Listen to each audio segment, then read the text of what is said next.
Yun, message ko sa kanya, boss, andito lang.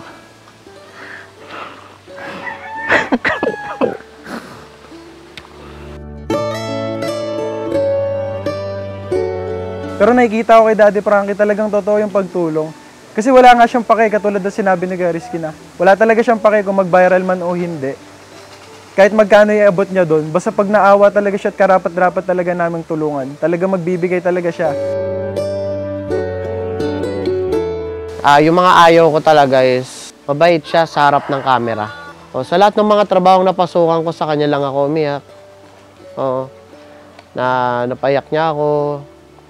Ilang beses na nga sumagi sa utak ko mag-resign. Siguro mga 4-5 beses na ako nakapag-resign sa utak ko.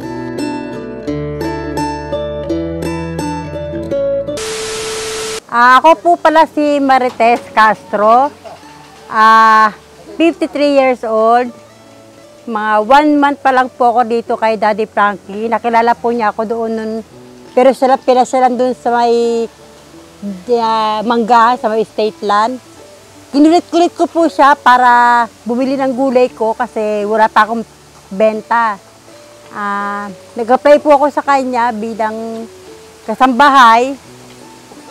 At saka, nung unang di niya pa ako tinanggap kasi akala niya biro. Pero sa totoo lang, kailangan ko talaga ng trabaho. Pero sa awa ng Diyos at may awa po talaga sa mga kapuspalad, tinanggap po niya ako kahit makulit ako.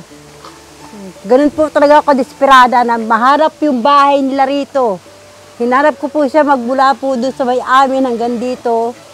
Hinarap ko po yung lugar niya kung saan po sila nag-i-stay.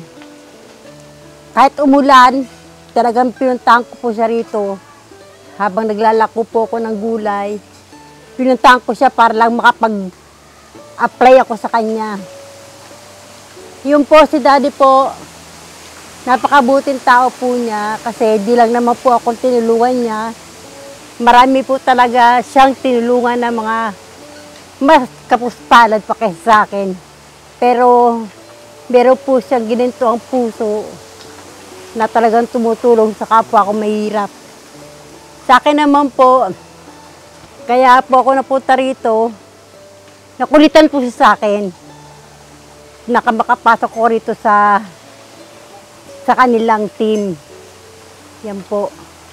Pero sa totoo lang po, tumutulong siya kahit sa harap ng camera, mas lalo na po pag hindi po kaharap ng camera. Dahil sa akin na nga lang po, sobrang daming tulong po niya sa akin, si Daddy Frankie. Ayan na naman, iyak na naman ako kasi talagang mababaw luha ko. Pasensya na po kayo.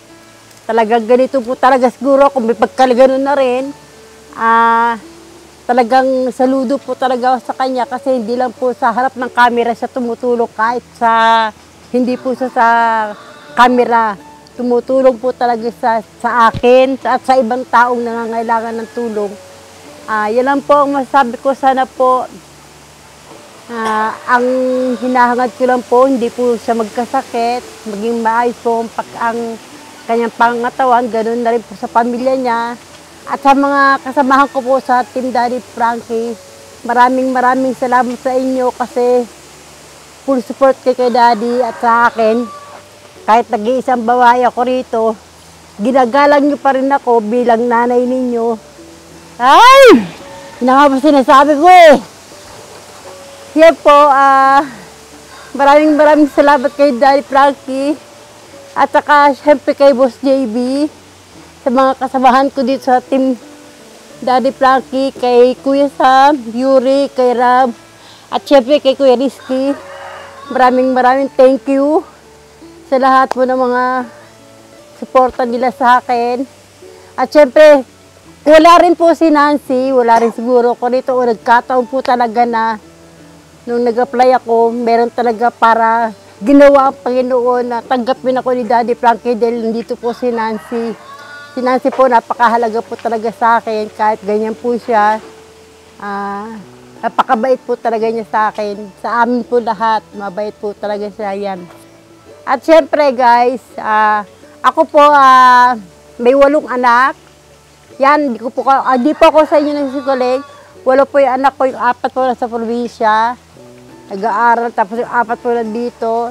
Tapos 5 naman po kami magkakapatid. Ako po yung panganay. Tapos yung nag-iisa kaming kapatid na lalaki, medyo may gano'n na rin po. Pero okay na yon kasi basta yun siguro. Ang makapagsalita.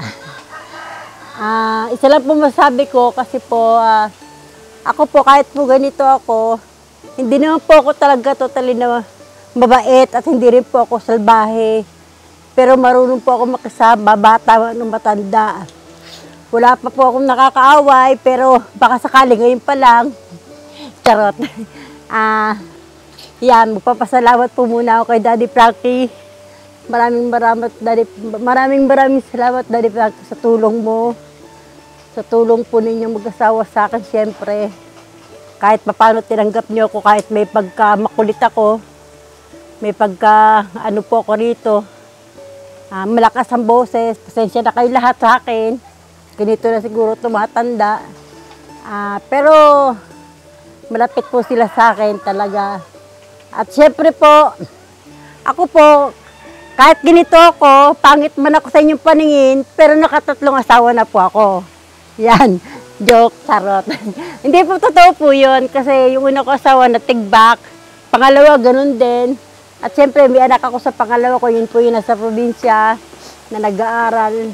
Magpapasalamat lang po ako sa binan ko, tsaka sa hipag ko na nagpapatuloy, nagsumusuporta sa mga anak ko sa Samar. Yan. At siyempre po, sa mga anak ko rito sa Manila, maraming salamat kahit hirap ako, kahit napagod yung katawan ko, pinipilit kong magtrabaho para sa inyo. Sana maintindihan niyo ako. Ayoko talaga umarap dito kasi babaw lang ako eh. Pero masaya po ako dito kasi kahit ganito po yung mga kasama ko, puro lalaki, ako yung nag-isip. Ako yung reyna, siyempre. Pero magalang po sila. Magalang sila sa akin, tinuturing nila akong nanay. Yan, bakit talay alaga ko.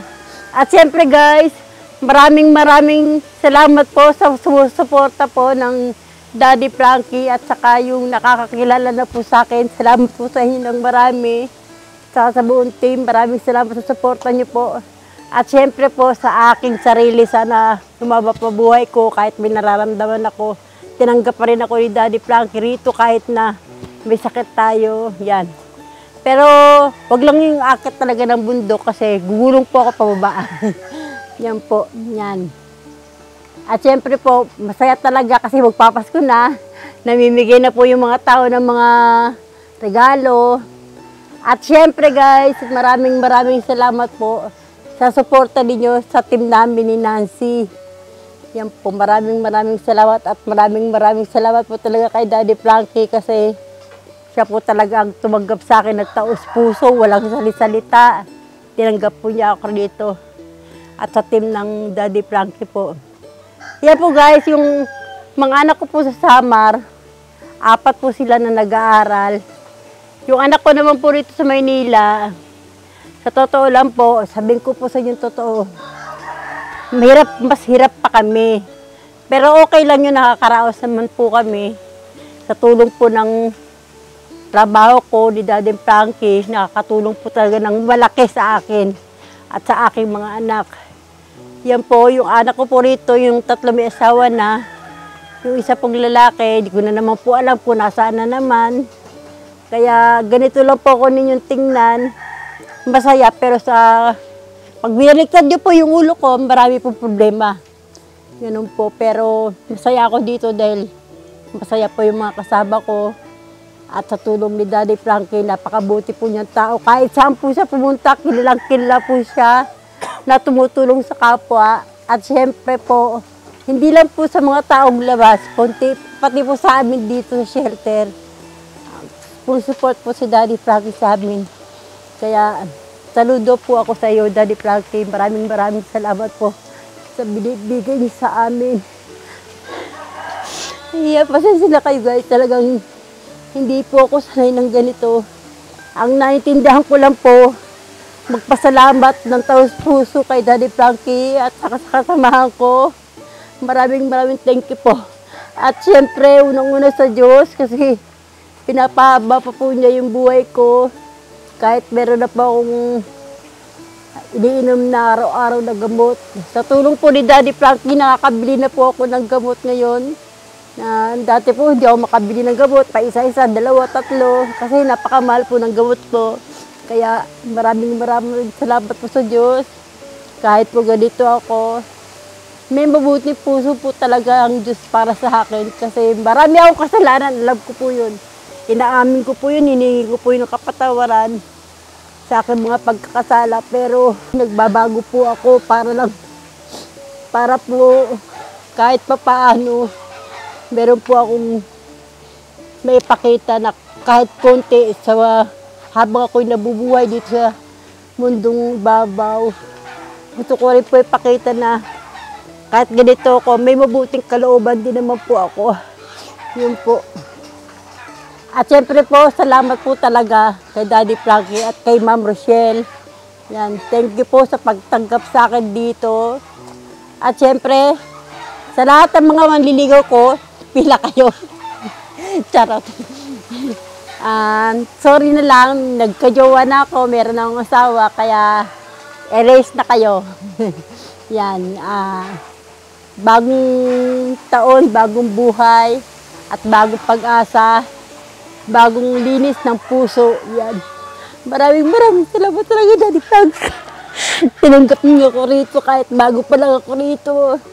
Mga 1 buwan pa lang po yata ako. Nagpapasalamat po talaga ako ng gusto. Kasi kung di dahil sa kanya, baka ngayon hindi pa ako makabili ng gamot. Kasi nagtitinda lang ako ng gulay. Minsan nabubulukan pa. Yan. Ngayon, pag naubos ang gamot ko, nakakabili na agad ako. Nag-isip na ako ng pambili. Yan. Maraming salamat po talaga kay Daddy Frankie.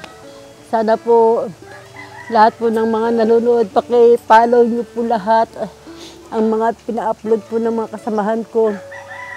Pinakatulong nyo na rin po sa page po nila. Yan, maraming salamat po ulit, Daddy Frankie. At sana po magtagal po ang samahan natin lahat. Thank you po at advance Merry Christmas po sa inyong lahat. Thank you.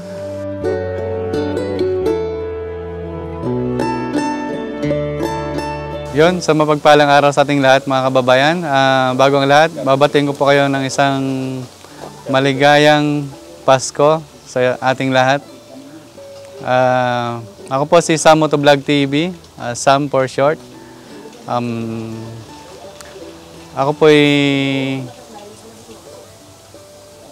2 years na sa pagbablog. At the same time po, ako po isang vlogger, rescuer po at charity na rin. Nagsimula po akong mag-vlog nung sakto na nag-birthday po ako noong August 22 na mayroong isang matanda na nalaglag sa kanal. At tinulungan ko po siya na nakamotor siya, so tinulungan ko po siya. So doon naisip ko na nabidyoan ko kasi po yun eh. So yun, nag-start na po nag-vlog doon hanggang sa marami po ako natutulungan na nasisira na nakamotor, nakabike. Lahat ng nadadaanan ko na mga homeless. So nag-start na po doon na may napauwi na po sa ibang lugar. Na after 10 years, saka sila nagkita ng kanilang mga kamag-anak. Nakilala po ako ng isang vlogger din po na si Mons Channel. So doon, ni-invite niya ako na pumasok kay Dads as scouter. So doon po na kung saan pares kami na pagtulong sa aming content. Pares kaming content ng pagtulong, pag-charity sa mga homeless, sa mga walang-wala talaga na tinutulungan namin. Kasi sabi niya, bro, pwede ba kitang isama kay Daddy Frankie na maging scouter niya? So doon as voluntary na sabi ko, sige, bakit naman hindi? So doon, nung sinabi ko na pumunta kami sa Makati, kasi si Daddy Frankie is napapanood ko na po yan na nagcha-charity na doon pa lang po sa una ko siyang napanood is doon sa Sibuyas. Kasi doon siya nag-viral talaga sa Sibuyas na ni content niya. Tapos sumunod doon po is nagpa-prank siya sa Jollibee hanggang sa mga homeless na tao, pinaprank niya. At doon po ay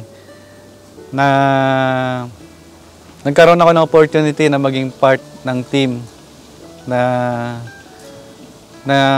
kung saan yung pagtulong din po ay na ano ko rin na kahit na the same time nagbablog ako at naging scouter nila ako. So nai-apply ko yung pagtulong sa mga kababayan natin. Na kunwari nakita ko yung tao na walang-wala talaga. So nilalapit ko kay Daddy Frankie na pwede nilang tulungan. Doon, masaya ako na natutulungan ni Daddy Frankie lahat nung nailalapit ko sa kanya. Bali, kay Daddy Frankie, naging scouter nila ako at naging part-time ako sa nila. Mahirap sa akin kasi napagsabay ko yung trabaho ko at doon sa pagiging part-timer. So, yung trabaho ko naman kasi is field siya. Sa field din within Cavite area at Manila area. So, malaking tulong din yung trabaho ko kasi doon sa area, nakakita ko ng mga homeless na pwedeng tulungan na inilalapit ko kay Daddy Frankie. So, doon, umabot ako ng 1 year and 2 months bago ako na regular kay Daddy Frankie. So, part-time muna ako ng 1 year and 2 months. Tapos, as a regular, naging 2 months na mahigit na rin na regular ako kay Daddy Frankie. Doon sa trabaho ko at pagpasok ko ng full-time kay Daddy Frankie ay napakahirap. Na sa part ko na humiwalay doon sa trabaho ko kasi sabi nga nila marami akong hininging advice bakit ako aalis doon sa trabaho kasi malaking kumpanya po yon. Galing pa ako sa bank industry. So malaking palaisipan sa akin kung hihiwalay ba ako doon sa trabaho ko o hindi. Kasi doon sa trabaho ko, mahigit 10 years na ako doon eh. So sabi ko, i-give up ko na ba yung trabaho ko? Kumpara doon sa social media na magiging panibagong trabaho na as a full-timer. So pinag-isipan ko mabuti. So tuliro ako ng araw na yon na bakit ko i-give up yung trabaho ko. So, doon pa lang ay naging ano sa akin na nahirapan ako mag-decide. Pero mas pinili ko yung sa puso ko na makatulong sa mga tao sa pamamagitan ng pagbablog. Ma-express ko yung pagtulong sa mga kababayan natin na nangangailangan ng tulong. So, doon sa pagtanggap ko ng offer ni Dads na mag full-time na, so, yun yung willingness ko talaga na maging part ng team, mag-stay sa team, na hindi ko i-give up ang team dahil lang sa pera. So, ako kumikita ako doon sa trabaho ko. At the same time, nagbablog ako. So, kahit papaano, kumikita ako. Pero yung talaga, yung nasa puso talaga, dedication doon sa pagtulong sa mga nangangailangan. Talagang hindi talaga mawala sa akin eh, yung talaga yung pagtulong. So mas kinarer ko na maging editor at cameraman ni Dads. At the same time, nagagawa ko rin yung pagbablog ko na nakapag-content din ako. So mas yung time ko dati na papasok ako ng trabaho tapos magpa-part-time ako kay Dads. Mas naging focus ako ngayon sa pagbablog kay Dads. At sa the same time, natutulungan ko rin si Dad sa sa kanyang advocacy na makatulong sa mga kababayan natin. Yan nga yung bakit ako nag-stay ako sa team doong time na nag-decide ako na umalis sa trabaho ko at sa team, mas pinili ko yung team ng Daddy Frankie dahil yung dedication ko sa pagtulong sa tao at sa pagbablog din po. Nasa puso ko talaga yung yung pagtulong. Nag-stay ako sa team, nakita ko yung dedication talaga kay Daddy Frankie na bawat araw na magkasama kami sa pag-content, paghanap ng mga matutulungan. So araw-araw naming nakakasama ang bawat isa. Doon pa lang na nakita ko kay Daddy Frankie talaga na ang pagpursige niya sa pagtulong sa mga tao. At nakita ko yung sarili ko sa kanya na paano makatulong sa ibang tao. So, doon pa lang sa pagsama ko po sa kanya, so para ko na rin nasabi na nakatulong ako kahit na hindi galing sa akin yung paggawa, pero nandun yung present ko, nandun ako sa vicinity na kung saan na yung araw na yon na mismo na nandun ako. Malaking bagay na sa akin, masaya ako na nandun ako, na araw-araw na kasama ko si Daddy Frankie, na nakakatulong kami sa ibang tao. Kaya mas pinili kong mag-stay sa team na yun din yung nasa puso ko na gusto kong mangyari. Sa totoo lang yung ayaw ko kay Dads. Mauna muna yung gusto ko kay Dads. So, yung gusto ko kay Dads, very professional siya sa lahat ng paggawa. At on and off cam, po yan, totoo talaga siya sa sarili niya.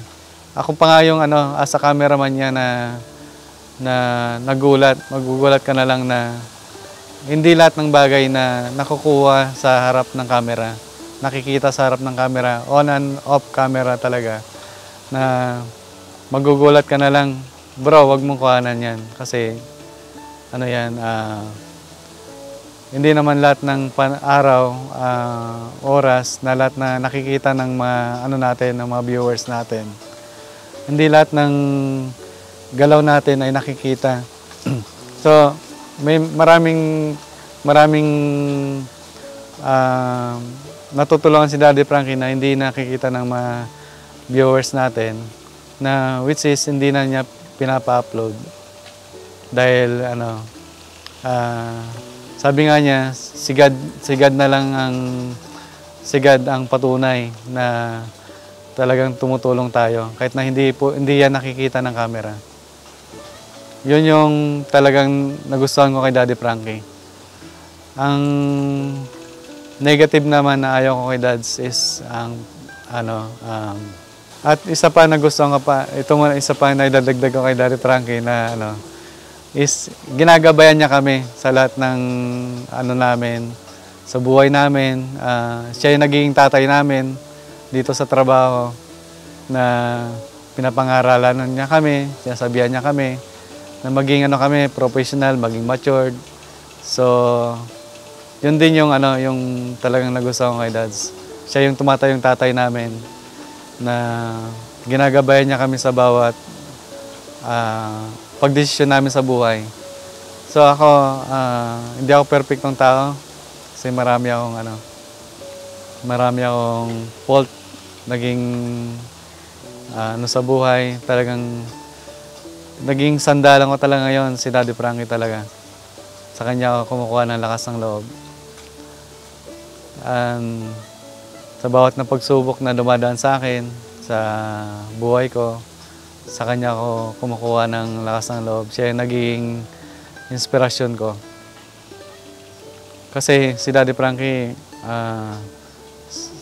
lahat ng pagsubok mula bata siya, kwento niya sa amin lahat ng naging dinaanan niya sa buhay. So siya yung naging inspirasyon ko sa buhay ko ngayon. ano niya sa lahat ng ah, ups and down niya sa buhay hanggang sa nakilala siya mula sa pagsasaka hanggang sa nangamuhan siya bilang helper sa kusina hanggang sa naging ano na siya, nagkaroon na siya ng sarili niyang negosyo hanggang sa nagkaroon na siya sarili niyang pamilya hanggang sa pinasok niya yung pagbablog as a charity content. So doon hanggang sa naging mayaman na siya. So si Dads nag-umpisa yan sa pagiging mayaman na naging vlogger. So sa kanya yung pera, bali wala na lang sa kanya yung pera. Kasi yung nasa puso niya talaga yung yung pagtulong. Kasi doon pa lang sa dinaanan niya, alam niya na yung hirap talaga sa buhay. Yun talaga ang nagustuhan ko kay Daddy Frankie. Ang ayaw ko naman is hindi sa lahat ng oras talaga kay Dads is napapabayaan niya yung sarili niya sa pagiging workaholic niya. Minsan kasi yung morning namin is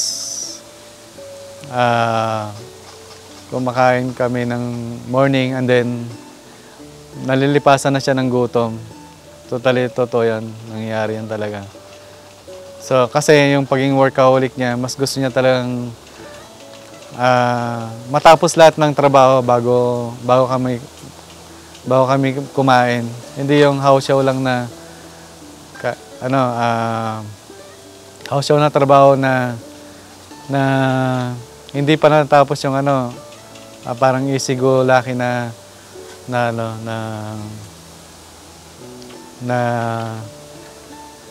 basta lang may maipakita, may vlog, ganon. Hindi po siya ganon na So, kailangan tapusin lahat ng trabaho.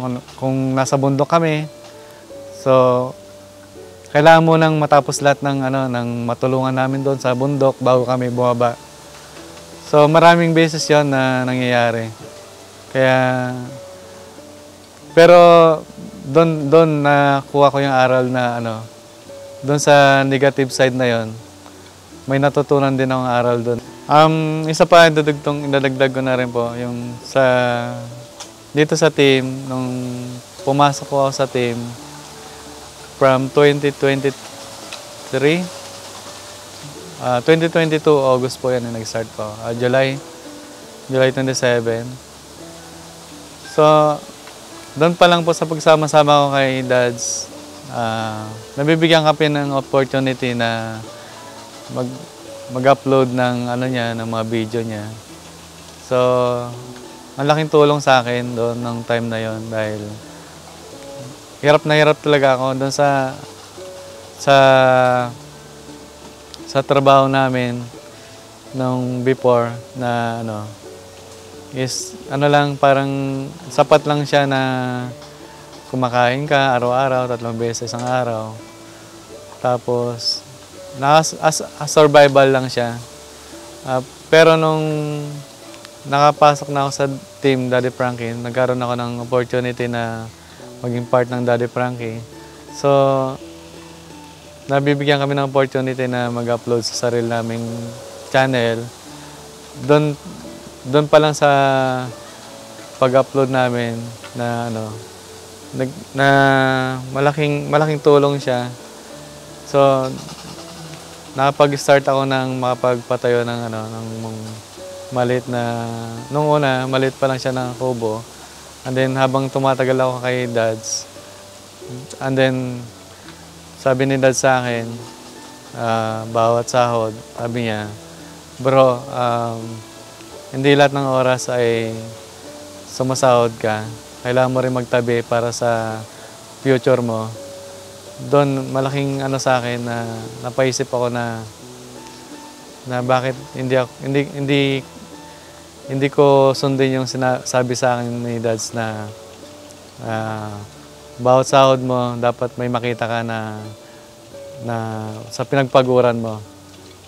So ngayon, from 1 year na nag-ipon ako, So nakikita ko unti-unti na yung kinakalabasan ng paghihirap namin dito sa team.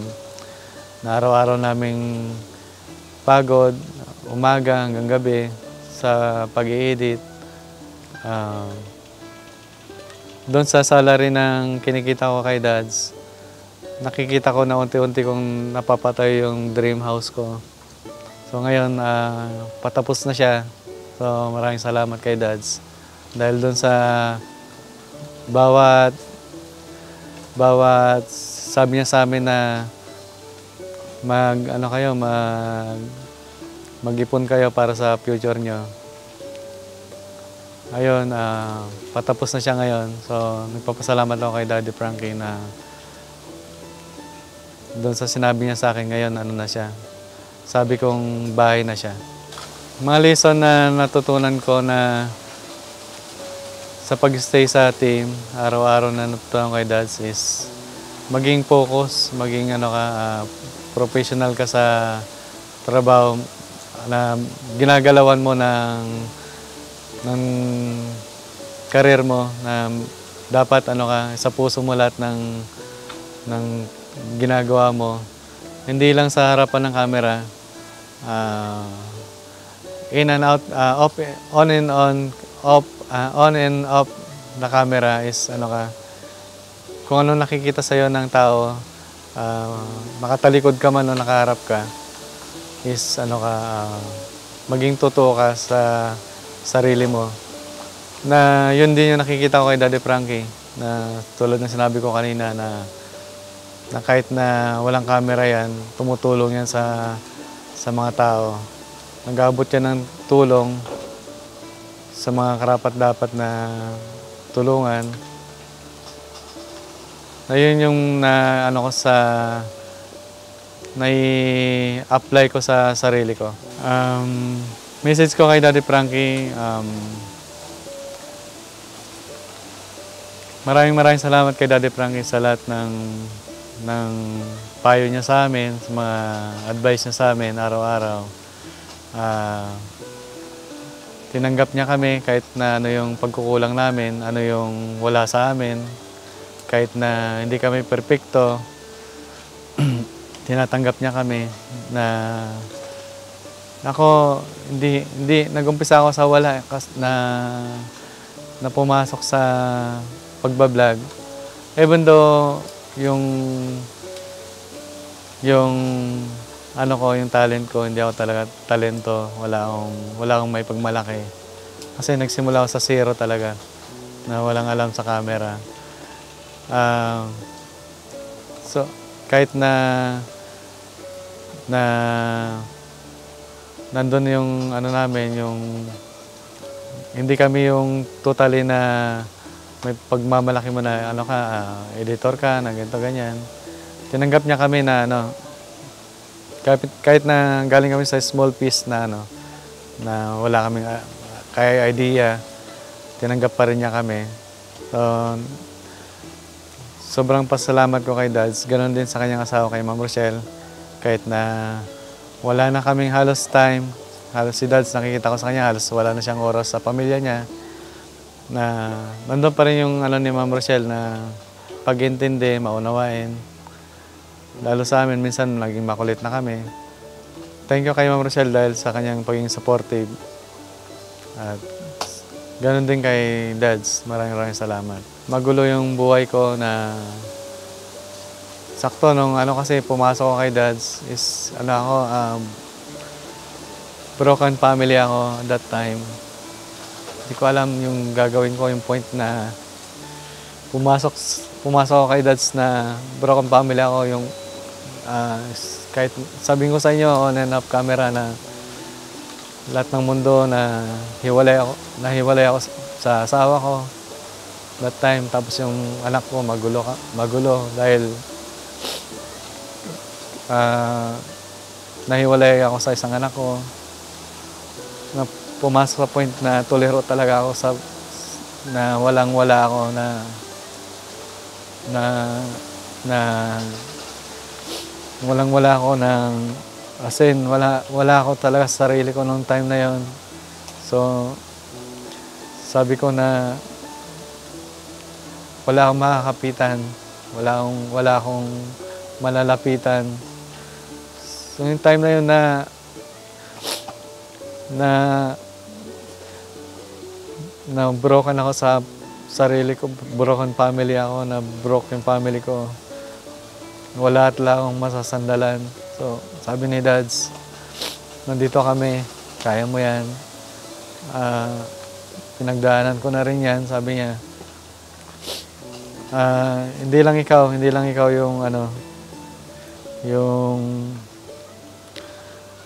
yung naka-experience niyan, marami na naka-experience niyan. Kaya sabi niya, tatagan mo yung sarili mo, tatagan mo yung loob mo, kaya mo yan. Mag-pray ka lang kay God. So,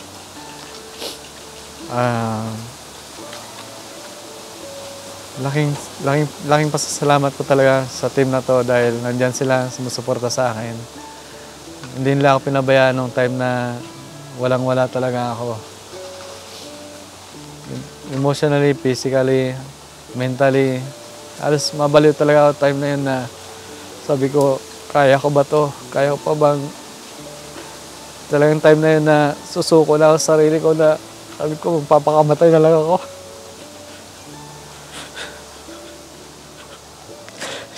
Yung point na walang wala na sa sarili ko malalapitan. Sabi ko, halos wala lang akong malalapitan na sa sarili ko na halos ibunggo ko na yung motor ko sa pader na gusto ko nang mamatay.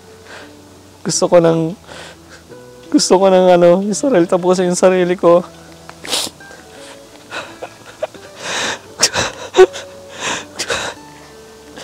Time na talagang walang-wala talaga ako na gusto kong tapusin yung sarili ko na isang iglap na wala na makita. Wala na talaga.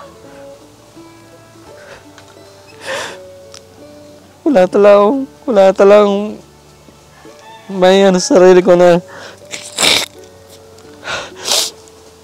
mahirap sa sarili ko na na bakit gusto ko pang mabuhay, gusto ko pang ituloy yung sarili ko. Halos ayaw ko na magising nung time na yun.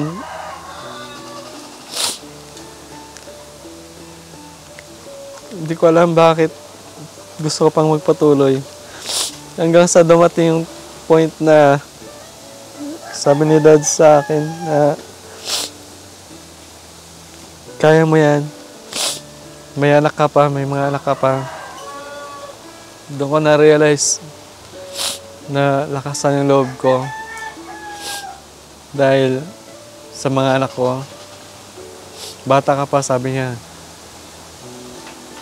Ituloy mo lang yung laban. Hindi lang ikaw, nandito kami na susuporta sa'yo. So, mas nilakasan ko yung loob ko na naging part, nakilala ko si Dad nung time na yun. Yun siguro yung way bakit nandito ako sa team na to. Yun yung way na bakit nakilala ko si Dads. Yun yung way bakit ito ako ngayon. Stay pa rin ako kay Dads. So, thank you kay Dads sa lahat-lahat ng pangaral niya sa akin. At papangako ko kahit na hindi ako perfecto, hindi ako magaling pagdating sa pagbablog. Pero yung puso at dedikasyon ko sa trabaho, nandun na po. Para sa'yo po, Dads, gagawin ko ang lahat. Salamat sa lahat-lahat. Salamat na naging part ka ng buhay ko at gagawin ko ang lahat. Nandito lang kami lahat, lagi sa'yo, dahil sa likod mo. Maraming salamat. Merry Christmas po sa lahat.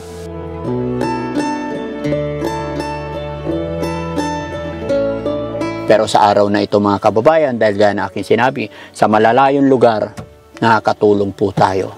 Marami tayong naabutan mga kababayan natin na nangangailangan, tulong pinansyal or anything.